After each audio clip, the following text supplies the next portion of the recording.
का रुख करते हैं। हमारे सहयोगी महेश साहू है हमारे साथ। महेश, क्या ये पूरा मामला है, पूरी विस्तार के साथ बताएं। अब बिल्कुल देखिए, रायपुर के साइंस कॉलेज में जो है एबीवीपी और एनएसवाई कार्यकर्ता का झड़प जो है लगातार जो है तूल पकड़ता हुआ नजर आ रहा है। और इसी वजह से जो है एबीपी जो कार्यकर्ता थे वो यहाँ पर जो है एफआईआर हुई। उसके बाद जो एनएसवाई जो है आग बबूला हो गया। उन्होंने भी जो है काउंटर जो एफआईआर करने के मांग को लेकर जो है कल देर रात से जो है सैकड़ों कार्यकर्ता यहाँ मौजूद रहे। और यही वजह है कि कांग्रेस के तमाम बड़े जो लीडर है वो उसको पहुंचना पड़ा। दीपक बैज, महापौर, तमाम जो कांग्रेस के लीडर थे वो पहुंचे हुए हैं। और एफआईआर की जो मांग थी वो अब लगभग पूरी हो चुकी है। और मैं इस वक्त जो है सरस्वती नगर थाने इलाके में मौजूद हूँ और सीधे जो एनएसवाई कार्यकर्ता है उनसे ही चर्चा कर लेते हैं कि आखिरकार इतनी लंबे के बाद जो है एफआईआर हुई है। सीधा उन्हीं से ही चर्चा कर लेते हैं कि देख सकते हैं कि तमाम जो सैकड़ों कार्यकर्ता एनएसवाई के वो पहुंचे हुए थे। और इस दौरान जो है तमाम जो बड़े लीडर हैं वो पहुंचे हुए हैं। सीधे तस्वीर में आप देख सकते हैं कि एफआईआर की जो मांग थी वो लंबे समय से यहाँ पर अड़े हुए थे। दीपक बैज यहाँ पहुंचे थे, प्रदेश अध्यक्ष, इसके अलावा महापौर वो पहुंचे हुए थे, प्रमोद दुबे वो पहुंचे हुए थे। सीधे तौर पर आप देख सकते हैं कि अंदर में जो है धरने पर जो है बैठे हुए थे। और कुछ लोगों से हम एनएसवाई के जो प्रदेश अध्यक्ष है उनसे ही चर्चा कर लेते हैं। क्या बातें हुई, क्या चर्चा हुई? आप बता रहे हैं कि एफआईआर भी हो गए। देखिए, कल से हम लोग एफआईआर की मांग कर रहे थे। भारतीय जनता पार्टी के नेताओं के, गृह मंत्री के दबाव में पुलिस प्रशासन लगातार हम लोगों का एफआईआर दर्ज नहीं कर रही थी। जो पीड़ित छात्र हैं अब अपने उच्च अधिकारियों से बात करके माननीय प्रदेश अध्यक्ष दीपक बैज जी जब से आए हैं, पिछले 3 घंटों से वो खुद भी धरने में बैठे हुए हैं। तो पुलिस प्रशासन ने अब जाकर ये कहा है कि आप निश्चिंत रहिए, हम लोग एफआईआर कर रहे हैं, कार्रवाई चल रही है। जल्द ही एनएसवाई की बड़ी जीत हुई है। हमारे सभी कांग्रेस के नेता, आदरणीय प्रदेश कांग्रेस कमेटी के अध्यक्ष दीपक बैज जी, यहाँ के हमारे महापौर एजाज ढेबर जी, प्रमोद दुबे जी, यूथ कांग्रेस के सम्मानित अध्यक्ष आकाश शर्मा जी और सभी एनएसयूआई यूथ कांग्रेस और कांग्रेस पार्टी के लोग यहाँ पर अभी पहुंचे हुए हैं।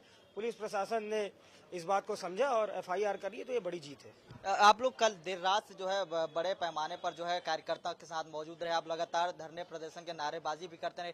अब जो है आज जो है एफआईआर हुई है, क्या बड़े लीडर पहुंचने के बाद ही एफआईआर हुई? जी, निश्चित रूप से कल से पुलिस गुमराह करने का काम कर रही थी और पिछले 3 घंटे से भी ज्यादा समय से पुलिस गुमराह करने का काम कर रही थी कि हम जांच करेंगे। और लगातार पिछले 30 घंटे से भी ज्यादा के समय हो गया, उसके बाद भी ये लोग केवल जांच का आश्वासन दे रहे थे। और एबीवीपी के द्वारा जो आवेदन दिया गया था उसमें हमारे जो पीड़ित छात्र हैं उनके खिलाफ एफआईआर कर दी गई। और इन सब चीजों को देखते हुए अब जब से वरिष्ठ नेता यहाँ पहुंचे हुए हैं, एनएसयूआई यूथ कांग्रेस के लोग, सब लोग यहाँ पर पहुंचे हुए हैं, उसके बाद अब जाकर पुलिस दबाव में, पुलिस भारतीय जनता पार्टी के जो नेता हैं उनके दबाव से लगता है अभी बाहर आए हैं और अब एफआईआर दर्ज करने की बात कर रहे हैं। इतना बड़ा तूल पकड़ने के बाद जो है इतना एफआईआर हुई है, कौन कौन से नेता यहाँ पहुंचे हुए थे, आखिरकार पेंच कहाँ पर फंस रहा है? देखिए, मैं आपको एक बात स्पष्ट करना चाहता हूँ कि जब इस प्रदेश की राजधानी का, जहाँ पर कांग्रेस के वरिष्ठ नेता, पूरे कार्यकर्ता, छात्र सब लोग उपस्थित हैं, मीडिया के आप लोग सब साथी सम्मानित आप लोग उपस्थित है, उसके बाद जाकर एफआईआर दर्ज हो रहा है, तो सोचिए प्रदेश के अलग अलग जिलों में जो पिछड़ी जगह है, जो आदिवासी इलाके हैं। प्रमोद दुबे जी से चर्चा कर लेते हैं। प्रमोद दुबे जी से चर्चा कर लेते हैं कि आप लोग लंबे समय से जो है धरने पे बैठे हुए थे एफआईआर की मांग को लेकर, क्या कुछ? देखिए, यहाँ पुलिस प्रशासन नामक चीजें समाप्त हो गई है। प्रेशर पॉलिटिक्स चल रही है। एबीवीपी के लोग सर फोड़ते भी हैं और उनके खिलाफ कोई कार्रवाई नहीं होती। जो रिपोर्ट लिखाने आता है उसी के खिलाफ कार्रवाई होती है। एक बचपन में हम लोग कहानी सुनते थे, अंधेर नगरी चौपट राजा, टका शेर भाजी टका शेर खाजा। ये वैसी राज चल रहा है। अंधेर नगरी है, चौपट राजा है। कार्रवाई के नाम में जो एफआईआर कराने जाता है उसके खिलाफ कार्रवाई होती है। उसी का विरोध करने के लिए हम लोग आए थे। फिर जिसका सर फटा है उसका पुलिस मुलाहिजा तो होना चाहिए था, पुलिस मुलाहिजा नहीं कराई। ऊपर की प्रेशर पॉलिटिक्स है, लेकिन पुलिस को ये समझना चाहिए कि सरकारें आती जाती रहती हैं और अपना कर्तव्य ईमानदारी से जरूर निभाना चाहिए। बस इतना ही हमारा कहना है। आखिरकार कहाँ पर पेंच फंस रहा था एफआईआर करने के लिए?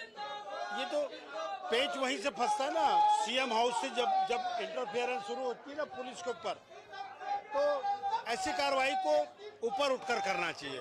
पुलिस पर आज विश्वास की आवश्यकता है आज पुलिस प्रशासन शहर की चाकूबाजी, शहर के अपराध से लोगों का जो विश्वास है वो कम होते जा रहा है। उस विश्वास को वापस अर्जित करने की आवश्यकता है।